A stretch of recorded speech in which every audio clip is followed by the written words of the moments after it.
ఈ వృషభ రాశి వారికి వారం మొదట్లో కొంచెం ఆరోగ్యపరమైన చిక్కులు రావడానికి అవకాశం ఉంది. వారం మొదటి 3 రోజుల్లో. కాబట్టి ఆరోగ్యం విషయంలో కొంత జాగ్రత్త తీసుకోవటం సూచించడమైనది.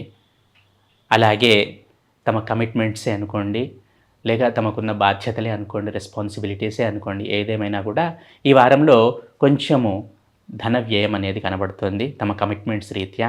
అలాగే ధన లోటు, స్కార్సిటీ అనేది కూడా కనబడుతోంది. సో వృషభ రాశి వారు ఆర్థిక పరంగా చక్కటి ప్రణాళికతో ముందుకు వెళ్ళటం సూచించటమైనది. ఎందుకనగా ధన వ్యయం కనబడుతుంది కాబట్టి. అలాగే వారం మొదట్లో కొంచెం ఆరోగ్యపరంగా జాగ్రత్తలు తీసుకోవాలి.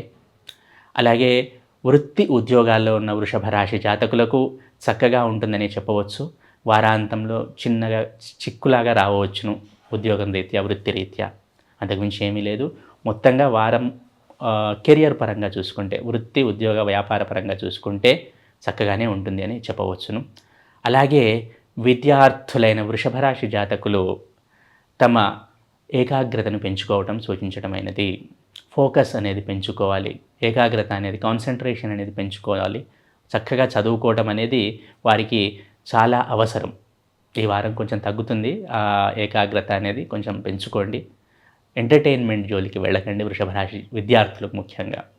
సో చక్కగా చదువుకోండి. అన్ని విధాలుగా బాగానే ఉంది. ఆరోగ్యం పరంగా ఏం పర్వాలేదు, అంత బాగానే ఉంటుంది వారం మొదట్లో తప్పితే.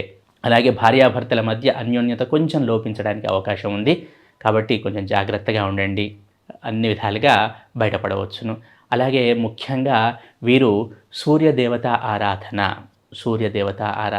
సూర్యగ్రహ ఆరాధన, అలాగే గురువులది ఏదైనా సరే, దత్తాత్రేయుల వారు కావచ్చు, దత్తాత్రేయుల అవతారం ఏదైనా అవ్వచ్చు, సాయిబాబా గారు కావచ్చు, ఎవరైనా సరే గురు ఆరాధన అనేది ఈ వారం వీరికి లాభదాయకంగా, యోగదాయకంగా ఉంటుంది.